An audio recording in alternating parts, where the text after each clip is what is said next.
নোয়াখালীর বেগমগঞ্জ আইয়ুবপুর এলাকায় গত ১ মাস ধরে রহস্যজনকভাবে বিভিন্ন বাড়িতে গোপনে অগ্নিসংযোগ ও চুরির ঘটনা ঘটছে।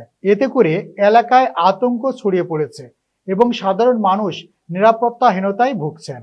স্থানীয়দের অভিযোগ, গভীর রাতে দুর্বৃত্তরা সুযোগ বুঝে বসতঘরে আগুন লাগিয়ে দিচ্ছে এবং একই সঙ্গে মূল্যবান জিনিসপত্র চুরি করে নিয়ে যাচ্ছে।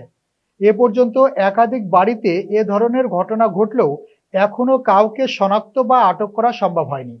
ভুক্তভোগীরা জানান, এসব ঘটনায় পণ্ডিত বাড়ি, ব্যাপারী বাড়ি সহ কয়েকটি বাড়িতে তাদের ব্যাপক ক্ষয়ক্ষতি হয়েছে।